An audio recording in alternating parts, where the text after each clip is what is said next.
Shalom, shalom, mes amis. Dans ces temps d'obscurité totale, on allume la lumière de Hanouka, cette lumière, ce or à ganouz, cette lumière qui n'a rien à voir avec la lampe ni avec le soleil.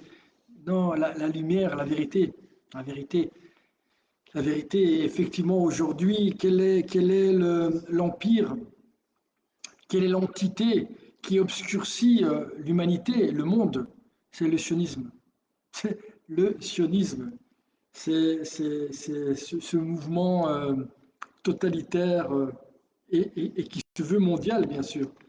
Et derrière ça, il y a toujours la façade pour, euh, pour, euh, pour faire venir les gens, finalement, pour les attirer, il faut une façade. Dieu, l'amour, la vérité. Mais derrière ça, il y a des milliards, il y a des banques, il y a des lobbies, il y a, il y a des ordures dans tous les sens du terme, des ordures qui veulent prendre le contrôle du monde au nom. Alors bien sûr, on va vous, euh, on va vous offrir comme ça en vitrine Dieu. Mais non, c'est Geld, comme dirait ici Yiddish, Geld et encore Geld, argent, argent et encore argent, la matière, que de la matérialité. Et le pire, c'est que eux-mêmes, ils se disent, oui, mais après, on est obligé de... La fin justifie les moyens. On est obligé non, le machar, c'est quelqu'un qui va pousser dans le dessous de la terre.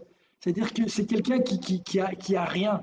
Et normalement, quand les gens vont arriver au point où ils vont voir le vide que représente la matière et le vide que propose finalement le vide finalement que propose le sionisme finalement, c'est que des histoires, des mensonges que même un gosse de 3 ans il comprend. Ils sont là, oui, il y a le judaïsme qui est une religion, il y a Dieu, il y a des valeurs, et puis il y a le sionisme qui a d'autres valeurs, qui sont le pognon et la force physique, c'est-à-dire l'inverse. Normalement, ces valeurs-là devraient servir Yaakov, celui qui représente la Torah, c'est-à-dire celui qui représente des valeurs, celui qui représente Dieu. Et là, eux, ils représentent le pognon, le mensonge, la tromperie, et bien sûr, pour se donner bonne conscience, pour pouvoir se regarder dans le miroir, ils se disent oui, mais non, t'es, t'es, t'es, vous êtes des usurpateurs. Le judaïsme et le peuple de Dieu, les Bnei Israël, ils n'ont rien à voir avec le sionisme. Le sionisme, c'est ce qui veut usurper le peuple de Dieu. Il veut l'usurper. Vous êtes une usurpation. Et c'est pour ça que vous employez la violence, le mensonge. Vous êtes à l'image. En fait, c'est pas ce que vous dites qui nous intéresse, c'est ce que vous faites. Et ce que vous faites ne représente pas du tout les valeurs qui sont dans la Bible, même dans la Bible des chrétiens. Et toute personne qui essaye, même si elle se trompe, de se rapprocher de Dieu, voit que vous êtes en train d'usurper, finalement. Mais pas comme Yaakov, qui se cache pour avoir la spiritualité en héritage. Il ne se cache pas pour avoir du pognon ou avoir du pouvoir sur les gens. L'arrogance, mais il suffit de vous regarder, regardez-vous, regardez comment vous bougez, quelle arrogance, vous êtes l'inverse de ce que c'est un juif, l'inverse total. Et la preuve, ça se voit dans l'enseignement que vous donnez ici, par exemple ici en Israël, dans vos écoles sionistes. On parle de tout sauf de Dieu. On parle de Bitcoin, on parle de high-tech, on parle de prix Nobel de littérature, on parle de prix Nobel de physique, on parle de prix Nobel de toilettes et d'ordures. C'est tout ça. C'est tout ça, c'est parce que c'est de la matière pour de la matière. Voilà. le peuple, les Bnei Israël, c'est normalement ça doit devenir, et ça va devenir un peuple de prêtres, pas un peuple d'high-tech. Non, ni un peuple de Tzal, Kalachnikov, et on tire sur les gosses, les femmes. Et après, bien sûr, c'est l'autre. L'autre, c'est Amalek. Voilà, tout de suite, c'est Amalek. Si jamais tu lui dis, mais attends, mais regarde, tu mens, tu es un voleur, t'es, ah, ah, ah, ah, euh, t'es Amalek, tu me critiques, t'es Amalek, non, non, tu toi-même, vous êtes vous-même des antisémites. Et demain, quand vous aurez fait le ménage avec les soi-disant Amalécites autour de vous, en tout cas avec ceux qui ont des pierres là où vous faites les malins. Mais le jour où la chose va un peu se compliquer, parce que, parce que tout ça, c'est Hachem, c'est Dieu. Vous, Dieu, vous le mettez derrière. Non, c'est Dieu qui vous utilise et qui utilise votre orgueil pour aller au bout de là où vous devez aller, c'est-à-dire nulle part. Vous allez aller nulle part. Vous êtes juste en train de montrer votre vrai visage, et il y a un moment, ce qui est de Dieu dans le monde va se retourner contre vous, et c'est Dieu lui-même qui va se retourner contre vous. Et à ce moment-là, vous allez vous rendre compte qu'il y avait des gens qui parlent et qui crient tout seuls dans le désert, qui vous avaient prévenu.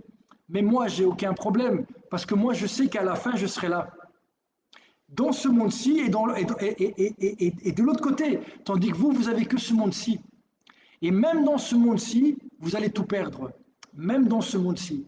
Parce que même avec tout ce que vous avez, vous êtes malheureux, vous divorcez, avec tout l'argent que vous volez, avec tous les mensonges que... regardez au sein de vos familles, vous êtes devenus comme des goïms.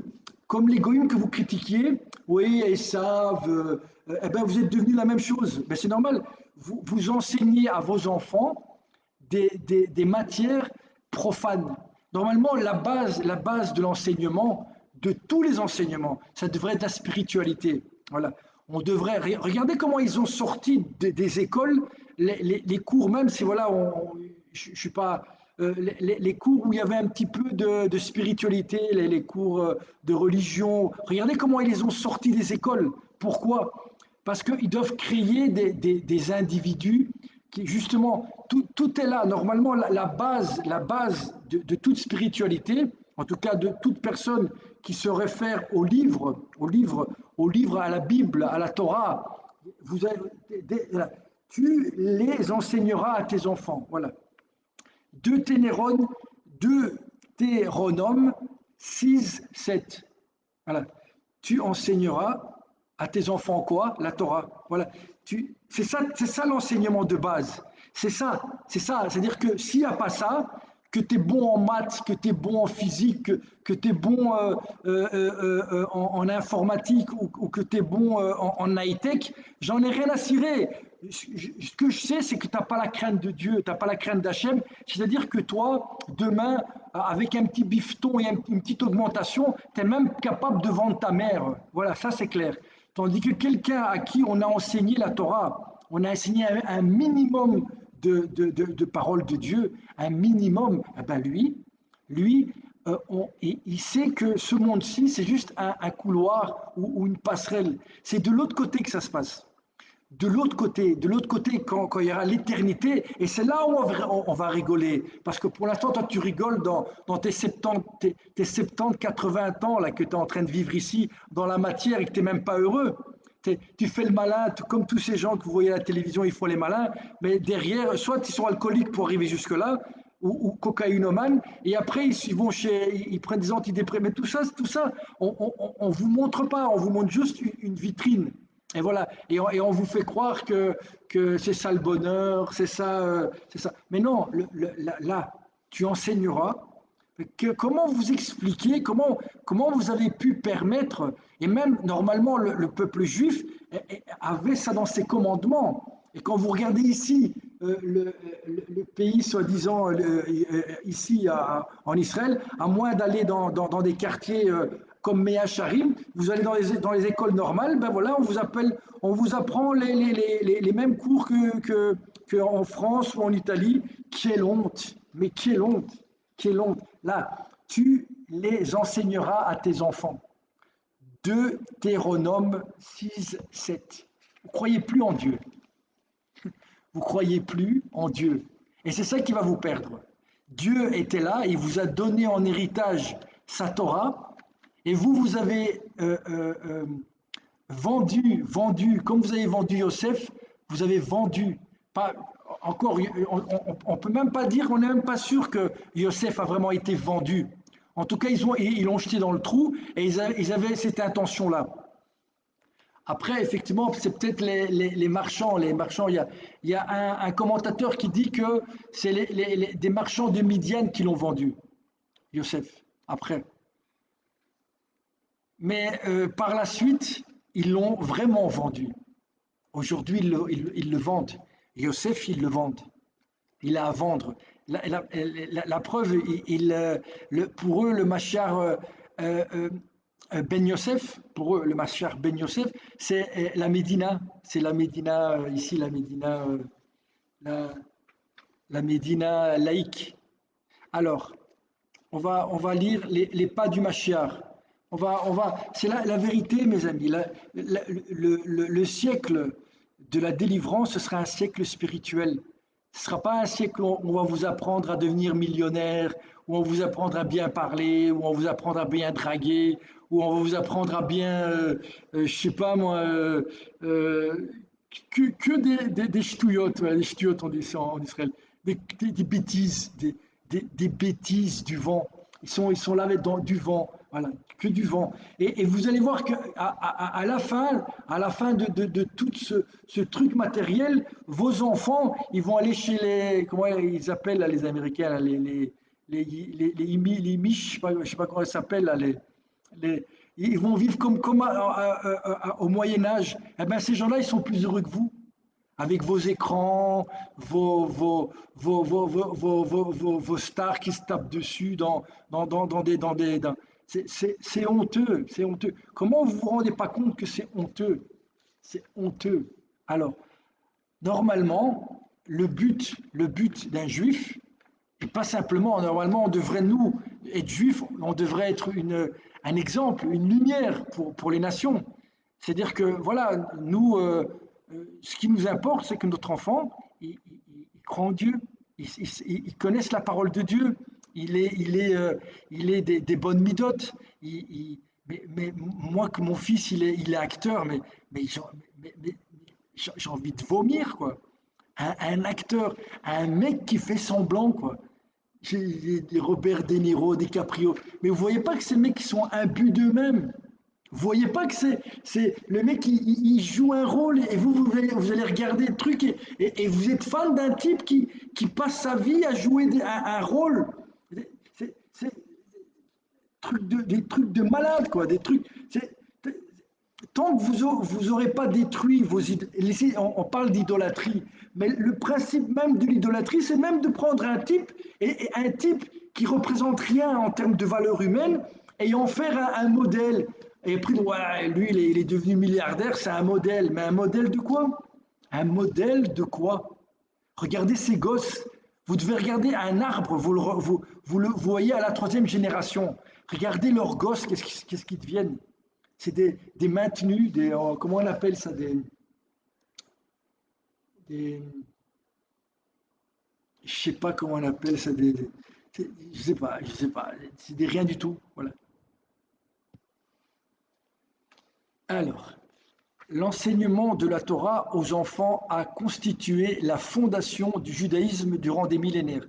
C'était la fondation, c'est l'enseignement de la Torah. Regardez le nombre de cours ou d'écoles où on enseigne la parole de Dieu. Regardez, on a tout fait, on a tout fait sortir, tout. On a gardé l'informatique et bientôt on va même leur donner des cours de comment réussir sur YouTube. De toute façon, tôt ou tard, vous allez venir à la source. Comprenez? Tôt ou tard, vous allez mourir de soif. Parce que là, il n'y a rien, c'est que du vent. Prends de l'alcool. Je te mets 10 bouteilles d'alcool si tu as soif. Tu vas voir que à un moment, tu vas avoir besoin d'eau. Tu vas venir parce que et quand tu vas goûter l'eau, tu vas dire, mais c'est ça que j'avais besoin. Il y a que ça qui peut atténuer ma soif. C'est l'eau, l'eau, la Torah, la vérité. Des gens, dans la Bible, c'est quoi? C'est des gens, pas comme on vous apprend. Mais on peut pas changer le monde quand même. Et qui t'a dit ça? Si toi, tu vas pas là où des gens ont donné leur vie pour un monde meilleur, il y a des gens qui passent leur temps à réfléchir comment changer ton monde, mais à leur profit à eux, dans lequel toi, tu vas être un esclave. Un esclave. Tu crois que tu es libre, et en fait, tu es un esclave. On est des esclaves. On est leurs esclaves. Même là, tu vois, Facebook, là, je suis obligé de, de, de passer par eux pour pouvoir avoir accès finalement à de la virtualité, finalement. Voilà. C'est, la censure, ils peuvent pas censurer la vérité. C'est-à-dire, ils peuvent me censurer, ils peuvent pas censurer la vérité. Ils peuvent pas. Ils peuvent pas. Ils peuvent pas. Et de toute façon, tôt ou tard, ils vont venir. Même, c'est eux les premiers qui vont venir. Eux, ceux qui ont fait, c'est eux qui ils vont devoir envoyer leurs enfants ici à Meacharim, dans les écoles à Meacharim, où on apprend à une fille c'est quoi une fille, à un garçon c'est quoi un garçon, et à être heureux juste parce qu'on se lève le matin et on est vivant. Voilà. Et pas parce on a fait des vues ou des likes ou qu'il y a une personne qui me regarde ou 100 000 personnes. Ça m'est égal. Moi, le fait de lire la Torah, de lire la vérité, de lire ce qu'ont écrit des gens qui ont travaillé sur eux et qui ont déjà, ils n'ont pas détruit le monde. Mais rien que ça me remplit de bonheur. Tandis que toi, tu dois aller voir un match où tu dois voir je sais pas qui. Mais, mais, bon, on va continuer. Donc l'enseignement de la Torah aux enfants a constitué la fondation du judaïsme durant des millénaires. Question, demandez dans les écoles sionistes ou laïques la place de la Torah. Quelle place ça a? Parce que là, ici, ça prend toute la place. Toute la place. Mais nous, moi, je veux des hommes et des femmes heureux, en connexion avec la vie et ce que représente la vie. Les parents aspiraient à élever des enfants qui acquéraient de hauts niveaux tant en Torah que dans la crainte du ciel. La crainte du ciel. La crainte du ciel. C'est ça, voilà. Si quelqu'un il n'a pas la crainte du ciel, c'est un bon à rien. Ce mec-là, c'est tout. Vous voyez si la personne, elle ment, c'est un voleur. Oui, mais tu sais, il y a la Torah et puis il y a le business. Hein. Ah, donc dans le business, il y a plus Dieu, c'est ça? Mais un type comme ça, comment vous allez dans un restaurant avec un type comme ça et vous allez vous allez lui donner de l'argent parce que vous êtes dépendant de, je sais pas moi, parce que peut-être ils vendent des pizzas. Pour une pizza, vous vendez votre âme pour une pizza. Mais ce type-là, vous devrez mais rien. Et c'est parce qu'on donne de la valeur, donc, et même ces valeurs, les seules valeurs que vous avez, c'est-à-dire l'argent, vous allez le donner à qui? Aux gens qui n'ont pas de valeur comme vous. Parce que, voilà, mais après, quand vous allez avoir, parce que vous allez avoir des problèmes. Vous allez à l'encontre de la vie. Après, vous allez essayer de venir ici, à Miacharim. Parce que oui, parce que là, ils ont 18 ans, ils se marient, ils font des enfants. Et rien que le fait d'allumer des bougies, là, comme à Hanouka, pour eux, c'est un bonheur. Donc, toi, par exemple, toi, tu vas au cinéma, tu vas voir je sais pas qui, des super-héros, des trucs qu'on t'a inventés, et puis tu sors de là, et puis et tu rentres chez toi, et tu vas regarder un autre film, et t'es pas heureux. Eh ben, eux, ils allument des bougies, ils chantent, ils font tourner les toupies, et ils sont heureux. C'est là où on voit que tu n'as rien compris et que tu crois que tu as tout compris. Tu n'as rien compris. Et ça, c'est pas moi qui le dis, c'est la Torah. Alors, tant en Torah que dans la crainte du ciel. S'il n'y a pas la crainte du ciel, il n'y a rien. Quelqu'un qui ne craint pas Dieu, qui ne craint pas Dieu, Eh ben, voilà, ce mec-là, vous lui faites faire ce que vous voulez. Vous n'avez qu'à sortir un petit billet ou lui faire passer devant lui, je sais pas moi, n'importe quoi qui lui détourne l'attention et c'est parti. Faites ce que vous voulez avec lui. Et c'est pour ça qu'ils vous ont sorti.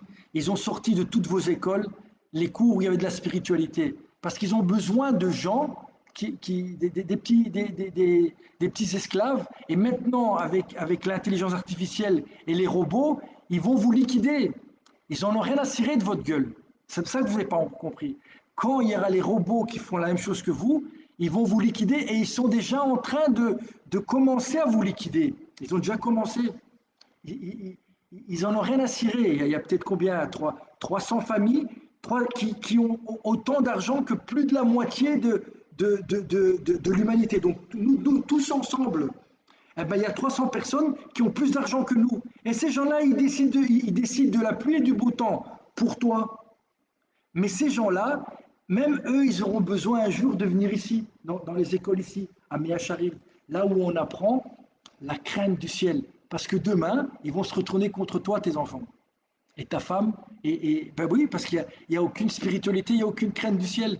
C'est je fais ce que je veux, quand je veux pas. Et comme la mode, elle a décidé, ou le dernier film que vous avez vu à la télévision, crainte du ciel. Comment, comment subviendrais-je, comment subviendrait-on aux besoins matériels?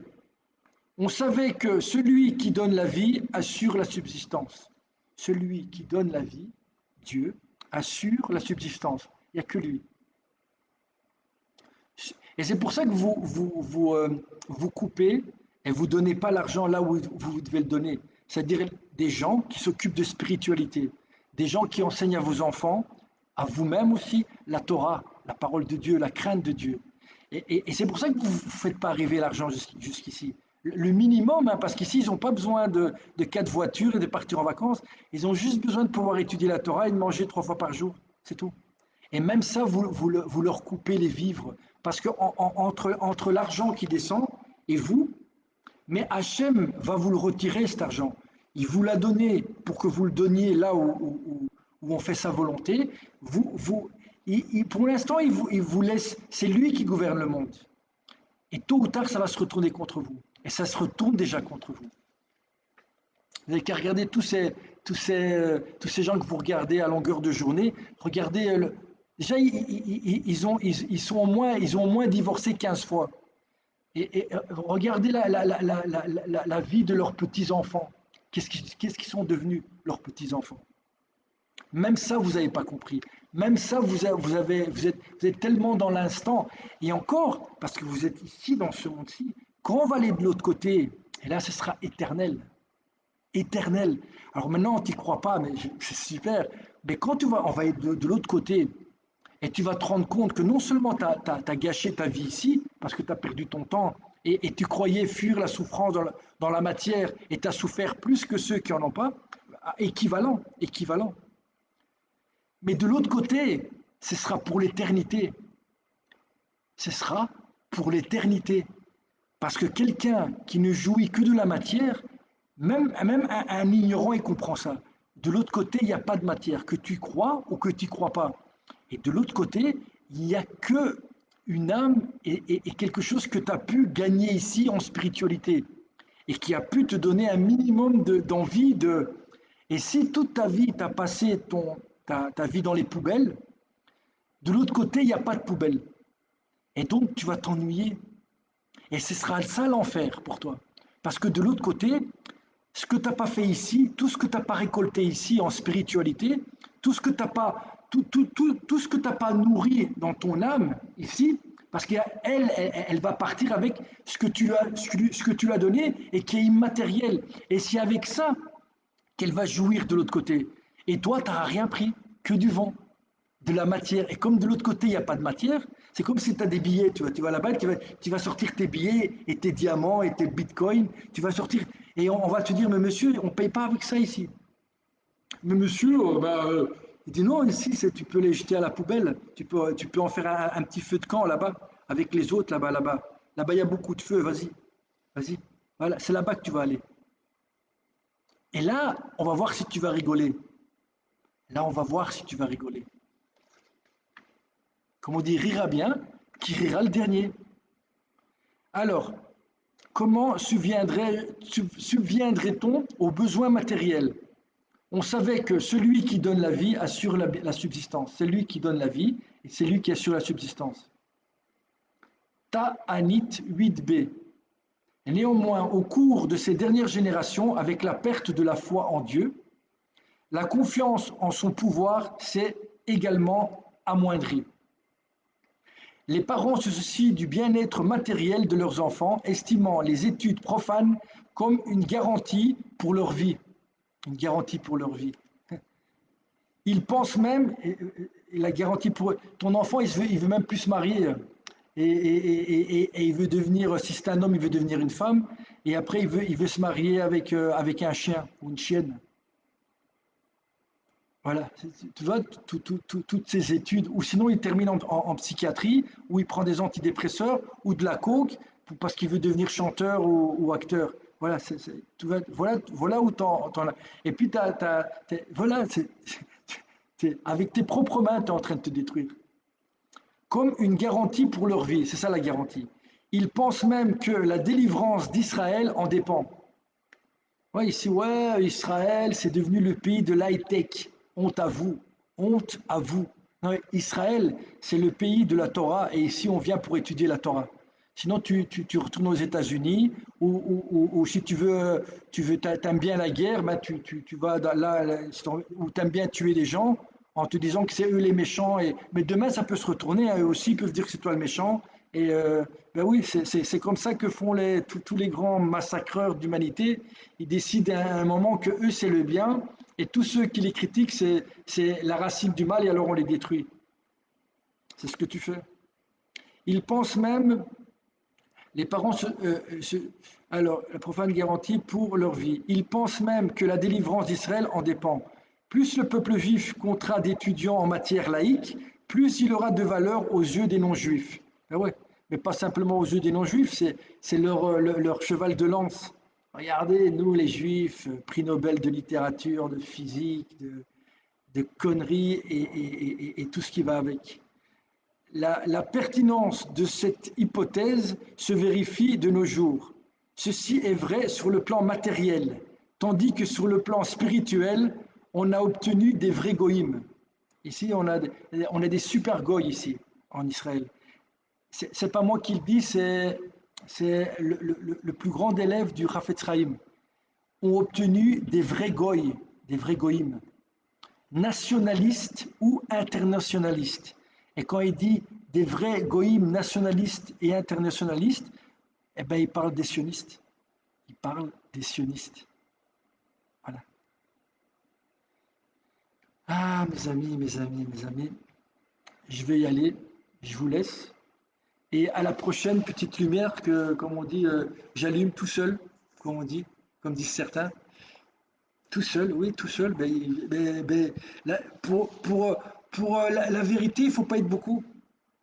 Par contre, pour qu'un mensonge tienne, il faut des banques, il faut des, des pots de vin, il faut des mensonges, il faut des meurtres, il faut des... Pour la vérité, il faut un type qui parle tout seul. Tout seul.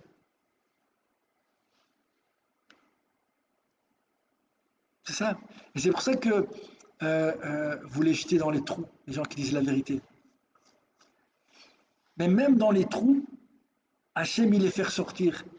Et des fois même après leur mort. Il les fait ressortir. Et ils sont plus puissants que vous. Et alors, qu'est-ce que vous faites à ce moment-là? Vous les récupérez. Vous les récupérez. Et bien sûr, les gens ignorants, ils n'ont pas vu qu'ils ont récupéré quelqu'un qui était contre eux. Oui, anti-système. Il faut être dans... De, un juif, il est de par définition anti-système. Donc, si je suis en Belgique ou si je suis en France ou je suis en Italie, je suis anti-système. Et si je suis en Israël, qui est censé représenter le pays par définition en dehors de tout système, c'est-à-dire un système qui fait la volonté de Dieu, quand moi, au gouvernement, j'ai un type qui dit franc-maçon, démocrate, qui se dit et et qui fait l'inverse de la Torah, ben là je suis anti-système. Je suis anti-sioniste et fier de l'être. Ben, c'est une évidence. Et justement, la délivrance finale, c'est quand les Juifs, ici aussi, vont se rendre compte que quand ils auront fini de liquider ce qui pour eux est soi-disant Amalek, vous allez voir qu'ils vont liquider ce qui représente la spiritualité ici en Israël. Et ils ont déjà commencé ici à Miacharim à mettre des religions en prison. Ils ont déjà commencé, depuis peu de temps. Et quand ils auront fini, ils vont aller les Robins des Bois les rabbins à tête de chien, moi je les appelle. Après, c'est chez vous qu'ils vont venir. Après, ils vont venir chez vous. Et à ce moment-là, vous allez vous rendre compte que vous avez. Mais après, de l'autre côté, vous allez payer l'addition. De l'autre côté. Parce que votre rôle à vous, c'est d'être anti-système. Et surtout si ce système, il se dit juif et il veut prendre la place d'Hachem.